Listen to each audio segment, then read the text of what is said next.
नमस्ते दोस्तों, स्वागत है आपका और एक नए वीडियो में और एक नए टॉपिक के साथ। तो चलिए दोस्तों, पहले वीडियो स्टार्ट करते हैं। आशा करेंगे पसंद आएगा, और पसंद आए तो लाइक और शेयर जरूर से कर दीजिएगा। और चैनल पर पहली बार है, सब्सक्राइब नहीं किया तो साथ में सब्सक्राइब भी कर दीजिएगा। चलिए स्टार्ट करते जो फीस लगाना जो है $20 का फी है, जो मुझे याद है, ये हमारे कारण नहीं लगा, ये पाकिस्तान ने लगा।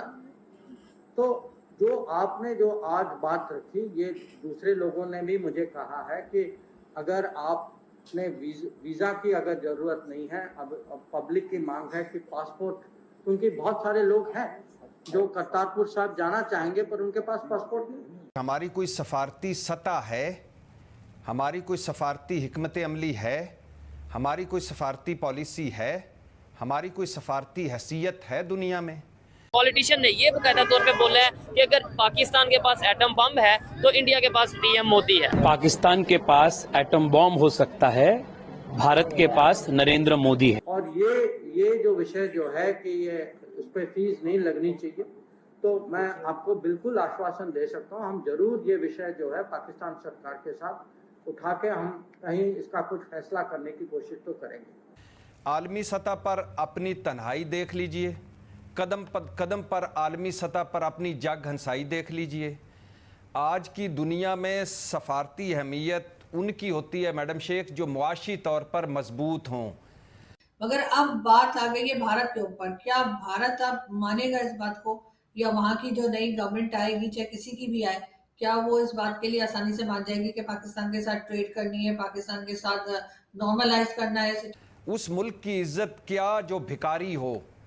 अपनी मुआशी हालत देख लें, कभी कोई मुल्क रह गया हो जिससे हमने कर्जा ना लिया हो, कोई इदारा रह गया हो जिसके हम दरवाजे पर ना बैठे हों। रेलवे लाइन उन्होंने बिछा दिया, अब वो टनल वो जोड़ना चाह रहे हैं, ब्रिज जोड़ना चाह रहे हैं दुबई के साथ। ये इंडिया की एक अनपढ़ बंदे ने ये करा दी है। वो नैरेटिव इलेक्शन तक वो महदूद रखते हैं। हर बार डसा ही है। अब चाहे हमने अपना ही नुकसान ज्यादा किया, दूसरे का नुकसान कम किया, लेकिन बार बार हमारा भरोसा कौन करेगा? बाकी सारे छोड़ें, IMF के हवाले से आप देख लें कि आप कितने सफारती तौर पर मजबूत हैं और दुनिया में आपकी क्या अहमियत हैसियत है। मोदी जब आया था इसी तरह का वो अपना बेच के नैरेटिव बिल्ड करके आया था, और लग भी ये रहा था कि पाकिस्तान के आगे साथ जंग छेड़ देगा, और हम समझते थे कि लेटर जाना चाहिए भारत की गवर्नमेंट को, और शुक्रिया अदा करना चाहिए पाकिस्तान को कि भाई ये लोग हमसे तो काबू आ रहे नहीं थे, हम तो इन्हें बनाते रहे, लेकिन अब जब हम इन्हें खत्म करने के लिए कोशिश करें तो हमसे नहीं हो रहा। आप लोग अगर ये काम कर रहे हैं तो आपका बहुत शुक्रिया। उन्होंने आगे वर्क किस पे किया है?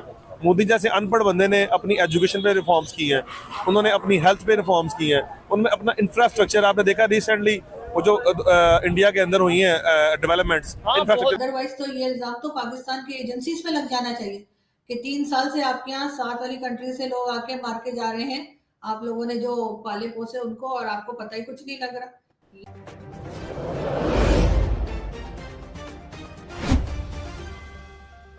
में सबसे ज्यादा जो पॉलिटिकली हम देखा जाता है, आप बिल्कुल सही कह रहे हैं, करप्शन के बाद दूसरा एलिमेंट यही आता है। या तो हम यहूदियों के एजेंट बना दिए जाते हैं, ठीक है, या हम इंडिया के साथ हमारे ताल्लुक यानी कि बता दिया जाता है कि इसके इंडिया से ताल्लुक है, इसलिए इसे तो वोट देना नहीं। और फिर डायनामिक्स इस तरह से चेंज हो जाते हैं। आपने देखा भी है नवाज शरीफ के मुतालिक पहले बनाया गया, या तीसरा जो है इधर तो नारे लगते हैं बकायदा, मोदी का जो यार है वो बिल्कुल आपने सुना था वो नारा ना, इसी तरह ये मोदी का यार आप बात करें ना आप, हाँ। इसी तरह होता है कि आप डायनामिक्स चेंज होते देखते हैं। जो पार्टी जिनको लेके आना होता है इन्होंने, ठीक है, जिसने भी लाना होता है, पॉलिटिकल सिस्टम ऐसा ना हमारा, ठीक है, जब इन पार्टीज को लेके आते हैं तो डायनामिक्स में यही बात करते हैं, इसी बात पे वो रहते हैं कि या तो यहूदी का लॉबी है, ठीक है, या वो इंडियन लॉबी है, या तीसरा रिलीजियस कार्ड खेला जाता है, कादियानियत वाला, ठीक है, ठीक हो गया, मजहब कार्ड खेला जाता है। हाँ, और फिर कभी कभी कश्मीर आप नवाज शरीफ का डाउनफॉल देख लें। नवाज शरीफ का डाउनफॉल उस वक्त शुरू हुआ था जब अमेंडमेंट की थी खत्म नबूवत के लॉ में, ठीक है, हो गया, और डाउनफॉल शुरू हुआ। अच्छा मुझे ये बताएं, अभी रिसेंटली इंडिया में भी इलेक्शन चल रहे हैं, ठीक है,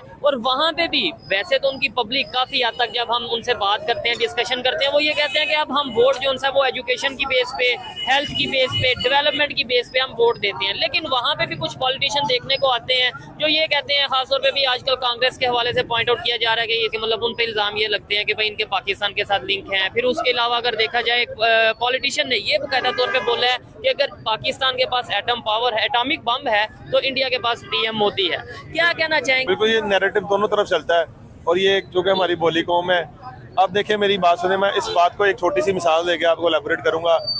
आप जब अपने बच्चे का किसी का रिश्ता करते हैं तो आप दूसरी फैमिली को देखते हैं, तो माशरे में आमतौर पे एक अच्छे शहरी होने की मिसाल ये देखी जाती है कि यार इसके अपने हमसाये के साथ ताल्लुकात कैसे हैं, ठीक है। और आप ये देखें हम कैसे ऐसे मनहासिल कौम, ऐसी कौम है कि हमारे अपने हमसाये, इधर हमारे इंडिया है उसके साथ ताल्लुकात खराब है, इधर हमारे ईरान है, उधर सुन्नी शिया फसादात की आड़ में हमारे ताल्लुकात खराब है। मगर अब बात आ गई है भारत के ऊपर। क्या भारत अब मानेगा इस बात को, या वहां की जो नई गवर्नमेंट आएगी चाहे किसी की भी आए, क्या वो इस बात के लिए आसानी से मान जाएगी कि पाकिस्तान के साथ ट्रेड करनी है, पाकिस्तान के साथ नॉर्मलाइज करना है अपने रिलेशंस को, या एक तरह से बातचीत शुरू करनी है? क्योंकि वो कई बार सर ट्राई करके देख चुके हैं, हमने हर बार डसा ही है। अब चाहे हमने अपना ही नुकसान ज्यादा किया, दूसरे का नुकसान कम किया, लेकिन बार बार हमारा भरोसा कौन करेगा? मगर हो सकता है कि गल्फ कंट्रीज के कहने से, अमेरिका के कहने से पाकिस्तान को एक चांस और मिल जाए और भारत के साथ ट्रेड ओपन हो जाए, बातचीत शुरू हो जाए। मगर ये जरूर है कि वो सिलसिला कितने दिन चलेगा। अब इसमें ज्यादा जिम्मेदारी पाकिस्तान की ही ऊपर है कि हर तरह से यहाँ से ख्याल किया जाए, जो ये नॉन स्टेट एक्टर के नाम पे लोग वहां जाते हैं, या उनको रोका जाए, और साथ साथ कोई उल्टी सीधी स्टेटमेंट भी ना दी जाए।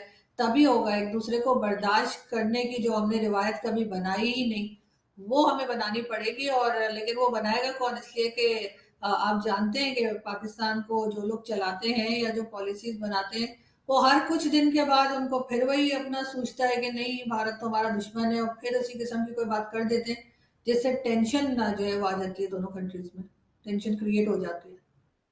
मैडम, ये जो आप बात कर रही हैं नॉन स्टेट एक्टर की, आपको नहीं लगता कि अब तो भारत ने भी नॉन स्टेट एक्टर इस्तेमाल करने शुरू कर दिए हैं पाकिस्तान के खिलाफ?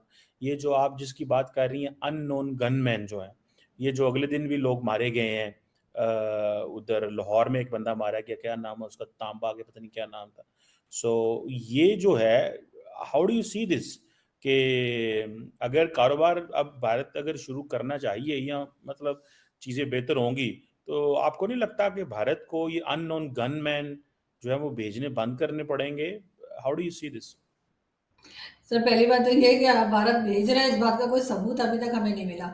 3 साल से कहा जा रहा है कि ये अननोन गनमैन आ रहे हैं और लोगों को मार के जा रहे हैं। 20 के करीब लोग मारे गए 3 साल में, जो रिपोर्ट्स वगैरह या इधर उधर न्यूज़पेपर्स में जो आ रही हैं। तो 3 साल ये हमारी ये नंबर 1 एजेंसी कर क्या रही थी? इनको पता क्यों नहीं लगा? इन्होंने पकड़ा क्यों नहीं? और कोई भी आएगा भारत से आएगा, यहाँ पे लोगों को मारेगा और चला जाएगा। ये भी एक अजीब सी बात है कि हमारी एजेंसी को पता ही नहीं लगता है, वो 3 साल से आके लोगों को मार के जा रहे हैं। दूसरी बात, कौन सा वो बड़े किसी नेक लोगों को मार रहे हैं?